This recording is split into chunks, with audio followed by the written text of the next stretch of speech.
Hello my dear student, welcome at nimbus learning powered by engineers academy. So आज मेरे साथ देसराज हैं जिन्होंने आरईसीबी एग्जाम दिया था और उसको इन्होंने क्वालिफाई किया हुआ है। इनकी 5th रैंक है एसटी से और साथ के साथ इनको जयपुर जोन मिला हुआ है। तो देसराज, सबसे पहले बहुत बहुत आपको बधाई कि आप इस एग्जाम में क्वालिफाई हुए। और साथ के साथ मैं चाहूंगा कि अपना एक ब्रीफ इंट्रोडक्शन दो कि कैसे आपने पढ़ाई करी और क्या कहा रहा आपका नाम। यस सर, मैंने पहले तो मेरी कॉलेज ख़त्म होने के बाद इंजीनियर्स एकेडमी का कोर्स ज्वाइन किया। ऑफलाइन बैच ज्वाइन किया। उसके बाद थोड़ा हेल्थ इश्यू आ गया तो मैंने ऑनलाइन कंप्लीट किया पूरा बैच। और उसके बाद मैंने टेस्ट सीरीज ज्वाइन करी। टेस्ट सीरीज ज्वाइन करने के बाद एसएससी जेई का दिया, उसमें मेरा नहीं हुआ। 2022 वाला आरईसीबी जेई वाला दिया, डीवी करवाया, लेकिन फाइनली डीवी भी करवाई आपने? हाँ। 2022 में? जी सर, लेकिन उसमें फाइनली सिलेक्ट नहीं हो पाया। उसके बाद एसएससी जेई दिया 2022 वाला, उसमें भी फाइनली सिलेक्ट नहीं हो पाया। उसके बाद अभी आरईसीबी जेई वाला दिया, इसमें मैं 5th रैंक 5 बार में मैं सिलेक्ट हुआ पाया। इसके पहले आपने 4 एग्जाम दिए और 5वीं बार में आप फाइनली रह गया था। हाँ, कई छोटे कई मार्क्स से, 3 नंबर से, कभी 5 नंबर से। तो सही बात है। तो देखिए डांस, इन्होंने एक बहुत बड़ी आपके लिए मोटिवेशन है, क्योंकि इन्होंने बोला कि हमने पिछले कई एग्जाम्स दिए हैं और एग्जाम जो दिए हैं, ऐसा नहीं कि जो एग्जाम दिए उनमें इनके बहुत ज्यादा मार्क्स थे कि जिसमें बहुत ज्यादा मार्क्स का गैप था। नहीं, बहुत कम मार्क्स है। कभी 1 नंबर से, कभी 2 नंबर से, कभी 3 नंबर से, 4 नंबर से रहे। तो अगला मेरा क्वेश्चन आपसे यही देसराज है कि जैसे कि आपने इतने सारे एग्जाम दिए, आपने बीटेक किया, फिर तैयारी करी, हेल्थ इशू आया और कई बार आपको असफलताएं मिली, आप फेल्योर हुए, तो आपने अपना कैसे काम रखा और कैसे अपने आप को संभाल के रखा? इस दौरान मेरे साथ कि फैमिली का पूरा सपोर्ट रहा। कि मैं बीच में छोड़ना भी चाह रहा था टेक्निकल सेक्टर को, बट मेरे अंकल ने, पिताजी ने और दोस्तों वगैरह सभी ने सपोर्ट किया कि नहीं, ऐसा छोड़ना नहीं है। जगह जगह भटकने से कहीं भी सिलेक्शन नहीं हो पाएगा। तो सही बात, मैंने एक ही जगह अपने को रखा और लास्ट में मेरे को सफलता मिली। हाँ, वही मैं बच्चों से गाइड भी करता था, देसराज इवन आपको भी करता था कि भाई एक बार अगर आपने जो ठान लिया उसको करो। और सबसे बड़ी बात, जैसे आपने बोला कि एसएससी जी में आपका एक बार 2 नंबर से रह गया, एक बार 5 नंबर से रह गया और लास्ट टाइम आपने डीवी भी कराया। सोचो, आपने डीवी कराने के बाद लास्ट टाइम आरईसीबी का, और उस टाइम से लेके अभी तक आपने पेशेंस बना के रखा है। तो ये केवल और केवल जो आपने एग्जाम को जो क्वालिफाई किया है, ये आपका धैर्य जो है उसकी वजह से आपको रिजल्ट मिला है। कुछ बच्चे आजकल देसराज ऐसे होते हैं, आपने भी देखा होगा, आपके साथ पढ़ने होंगे, जिनको पेशेंस नहीं है।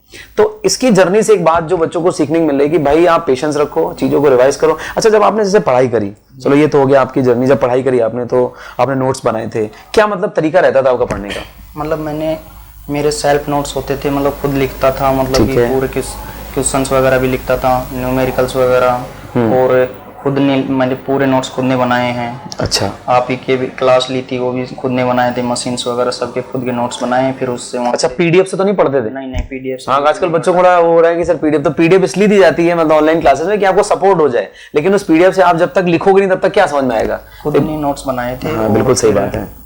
कि टेस्ट सीरीज ज्वाइन की, टेस्ट सीरीज में काफी अच्छा लेवल रहता था यहाँ की टेस्ट सीरीज में, बहुत अच्छा, टेस्ट सीरीज वगैरह सब अच्छा है। हाँ, टेस्ट सीरीज देना तो बहुत जरूरी है। सही बात है, मुझे बहुत सारी हेल्प मिली थी। टेस्ट सीरीज तो, बिना टेस्ट सीरीज को तो कहानी कैसे होता है। मॉक देना, टेस्ट सीरीज देना बहुत कंपलसरी है। बच्चों को हमेशा गाइड करते रहना, भाई टेस्ट सीरीज वगैरह दो, क्योंकि test series is very beneficial है ना। तो जैसे कि और फैमिली में कैसा लग रहा है, लोगों को कैसा महसूस लग रहा है सब, है ना? क्योंकि एट द लास्ट आपका हो गया है ना, तो जयपुर है आपकी, जयपुर जानी मिल जाएगी। अब तो दौसा की हो ना आप तो? हाँ, दौसा डिस्ट्रिक्ट पर रहता है और फिलहाल तो। अच्छा, तो सही समय, लेकिन फिर भी घर के पास में। अब ये देखो, वही होता है ना कि कई बार लगता होगा आपको बच्चों की यार सिलेक्शन हो जाए। अब देखो, इनको देसराज को दौसा के रहने वाले हैं और जयपुर में इनकी जॉब है। और जो लोग राजस्थान से नहीं होंगे, जिनको नहीं पता होगा, जयपुर दौसा के बीच में केवल 50 किलोमीटर का डिफरेंस है। जो राजस्थान से उनको पता होगा, तो एक तरह से देखा जाए घर के पास में ही जॉब मिल गई और ये फाइनली जेईएन बन गया, तो बहुत बड़ा इनके लिए अचीवमेंट है। तो फाइनली मैं आपसे एक और क्वेश्चन पूछना चाहूंगा, बच्चों को आप किस तरह से, जो आप बच्चे तैयारी कर रहे हैं, जो आपके जूनियर्स हैं, उनको क्या गाइड करना चाहोगे कि क्या कुछ मंत्रा रहे उनको फॉलो करते रहें, और ताकि वो भी आपकी तरह जेईएन बने बहुत जल्दी? एक तो कॉलेज खत्म होने के बाद कि कोचिंग ज्वाइन कर लो। कोचिंग ज्वाइन करने के बाद अपने नोट्सों को अच्छे से पढ़ो, 7-8 घंटे रेगुलर कंटिन्यूसली पर डे पढ़ना चाहिए। ठीक है। और उसके बाद कंप्लीट कोर्स होने के बाद टेस्ट सीरीज वगैरह लगाएं, अपने शॉर्ट नोट्स बनाएं। शॉर्ट नोट्स से बहुत हेल्प मिलती है। वो तो है, एग्जाम टाइम पे जब 10 दिन 5 दिन बच रहे हो तो शॉर्ट नोट्स ही पढ़ सकते हैं, फुल लेंथ वाले नोट्स पढ़ भी नहीं सकते। तो उनसे जल्दी रिवाइज हो जाता है। क्योंकि शॉर्ट नोट्स में क्या होता है कि क्विक हो जाता है भाई, नेटवर्क है, आपने उसको लिखा है, पूरी कॉपी भरी, लेकिन उसको जब शॉर्ट नोट्स में लिखते हो तो 10 मिनट पूरा रिवाइज हो जाता है, क्योंकि पेपर में टाइम में आपको इतना टाइम नहीं रहता कि वहाँ घंटों चीजों को एनालाइज करो, तो जितना आपके दिमाग में रहेगा उतना आप क्विक रिस्पॉन्स कर पाएंगे।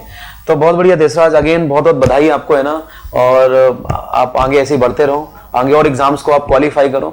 तो बच्चों आपके लिए बहुत ही बड़े मोटिवेशन है ये देसराज, जिन्होंने मतलब काफी पेशेंस रखा और फाइनली जाके ये आज JEN बन गए। इनको बहुत अच्छा लग रहा है, इनके फैमिली वाले बहुत मतलब प्राउड फील कर रहे हैं। तो आप लोग भी अगर चाहते हो कि आपके माता पिता इसी तरह से प्राउड फील करें और आप भी JEN बने, तो जाहिर सी बात है मेहनत करते रहो, और सबसे बड़ी बात है कि अपने आप को आप कीप काम और धैर्य बनाए रखो।